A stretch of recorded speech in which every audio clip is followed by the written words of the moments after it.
Madame Limon. La parole est à Monsieur Arnaud Viala pour le groupe Les Républicains.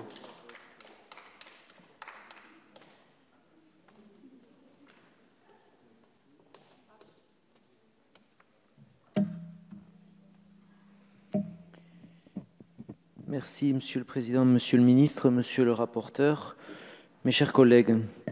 Nous voici arrivés à la lecture finale de ce projet qui aura tenu la profession agricole en haleine durant presque 8 mois. Nous approchons de la rédaction finale de ce texte et je ne peux, Monsieur le Ministre, cacher ni mon inquiétude ni ma profonde déception. Le texte se retrouve bien loin de la grande loi agricole promise aux Français en février dernier.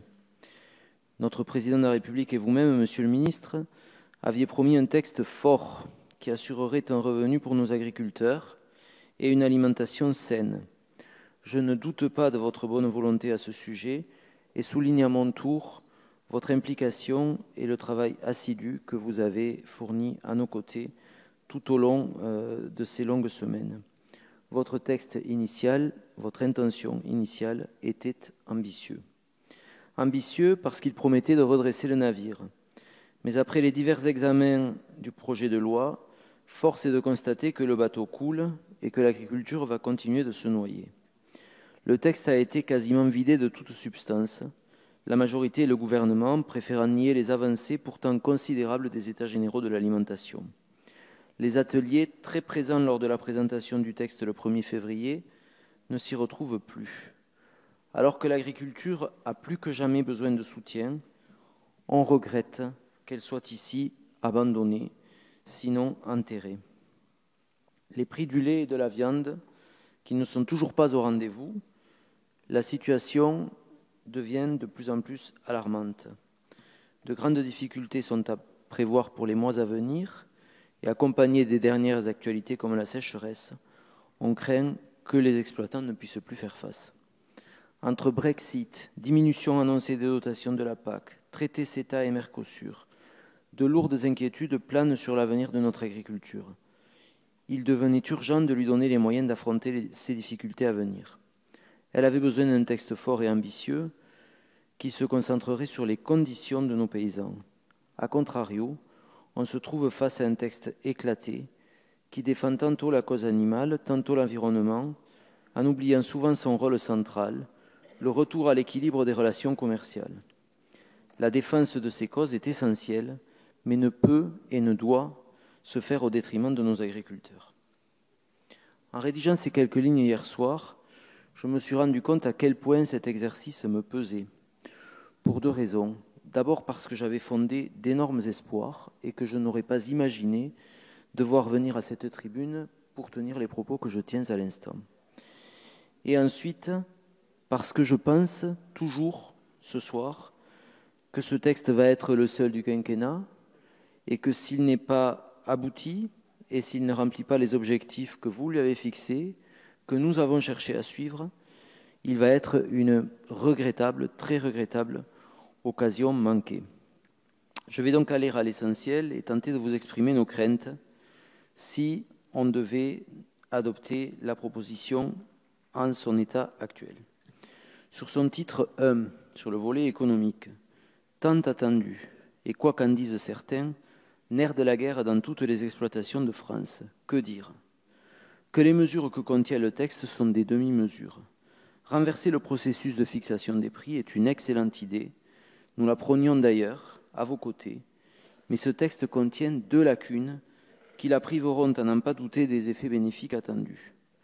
D'abord, en confiant aux filières la charge considérable de la mise en œuvre de cette démarche, sans prévoir de véritables garde-fous législatifs, on sème le trouble.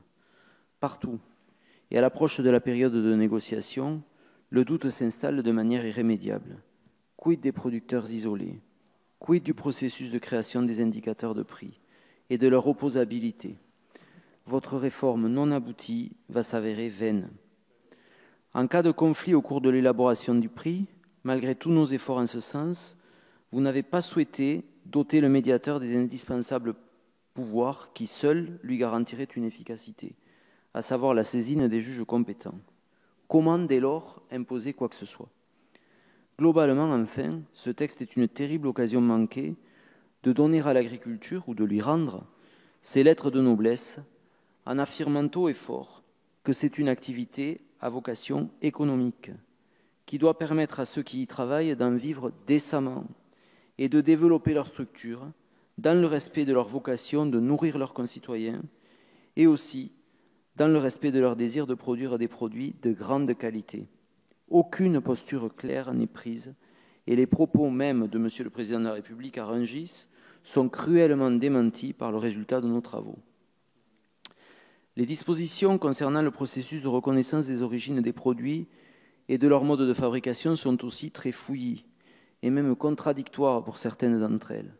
C'est ainsi qu'au détour de certains débats, les appellations existantes, AOP, AOC, IGP, courent finalement le risque d'être noyées dans de nouveaux signes de reconnaissance, au risque de perdre le consommateur et de l'induire en erreur, tout en déstabilisant des pans entiers de notre agriculture. Sur la restauration collective, nul ne conteste le bien fondé de son utilisation à des fins de prescription, en y imposant des ratios de certains types de produits. Mais ne pas tenir compte des différences entre petites et grosses structures et imposer à toutes les mêmes contraintes est une folie qui se paiera, car les plus petites seront contraintes de disparaître et de laisser la place à des établissements industriels capables de faire face à ces lourdeurs, mais évidemment également enclins à ignorer la dimension locale vertueuse de l'approvisionnement. Sur les aspects environnementaux et du bien-être animal, enfin, les débats ont été plus que âpres, nous laissant parfois un goût amer. Je vous le dis, Monsieur le Ministre, comme lorsqu'un député du groupe majoritaire donne à penser faussement qu'un amendement présenté à la hussarde, contre l'avis du gouvernement, contre votre avis, Monsieur le Ministre, contre l'avis de Monsieur le rapporteur, peut tout à trac interdire certaines substances et garantir aux consommateurs qu'ils n'en auront plus dans leur assiette, alors que nous sommes restés à vos côtés pour défendre une vision uniforme au niveau européen de ce sujet et un accompagnement pragmatique des modifications qu'il engendre, sans remettre en cause aucunement le respect dû aux animaux et à l'environnement. Est-ce vraiment sérieux, comme vous le faites, de séparer complètement les notions de conseil et de vente pour tous les produits phytosanitaires et d'infliger aux exploitants des charges supplémentaires considérables, tout en faisant exploser des dispositifs récents, relativement récents et efficaces, tels que le certifito. Globalement, sur ce sujet, est-ce bien responsable pour un Parlement que de donner à penser, plusieurs mois durant, que nos agriculteurs polluent et massacrent, alors qu'ils sont les premiers à porter sur la nature un regard protecteur et à prodiguer à leurs animaux les meilleurs soins possibles? Je ne le pense vraiment pas. Et puis, il y a tout ce que ce texte ne contient pas, malgré l'ajout d'innombrables articles, dont certaines n'ont d'ailleurs absolument rien à y faire. Pour avoir porté et défendu devant cet hémicycle, voilà bientôt un an, une proposition de loi sur l'agriculture, je considère que 3 sujets au moins devaient absolument trouver leur place ici. Celui du rôle de notre agriculture dans le monde rural, d'abord, qui ouvre un champ considérable de questions, telles que l'utilisation de l'espace, la pluralité des usages qui en sont faits, et tout simplement la pérennité d'une agriculture basée sur la cellule familiale, certes élargie, que nous défendons et que pour ma part, je continuerai de défendre sans relâche. Si nous avions abordé ces sujets, Monsieur le Ministre, beaucoup de débats que nous avons eus sur les prix, sur l'environnement, sur le rapport de l'homme à l'environnement et aux animaux, auraient trouvé, j'en suis sûr, une issue très différente et autrement plus porteuse pour nos agriculteurs. Vous ne l'avez pas souhaité. Pire même, vous profitez de ce texte, presque subrepticement, pour porter un coup fatal à la dimension départementale de nos chambres d'agriculture, en les contraignant à une régionalisation qui va encore un peu plus isoler les agriculteurs de nos territoires.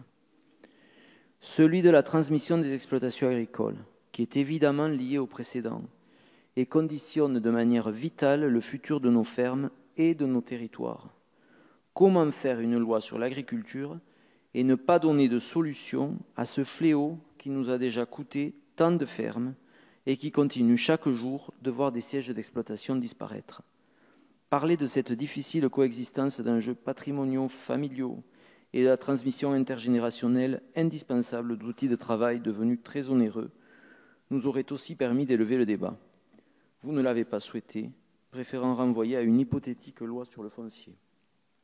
Celui, enfin, de la place de notre agriculture en Europe et dans le monde, dont l'absence totale fragilise ce texte et le rend presque caduc. Comment fixer les règles qui s'imposent à nos agriculteurs sans regarder avec précision ce qui se fait chez leurs concurrents directs? Comment définir un nouveau cadre à leur travail sans aborder l'épineux dossier des traités d'échange? Comment ne pas se servir de ce texte pour vous donner à vous, Monsieur le ministre, les armes pour les délicates négociations qui vous attendent à Bruxelles sur la future PAC? Vous ne l'avez pas souhaité, préférant nous soumettre une loi, somme toute étriquée, que les stratégies de nos concurrents vont utiliser à leur avantage.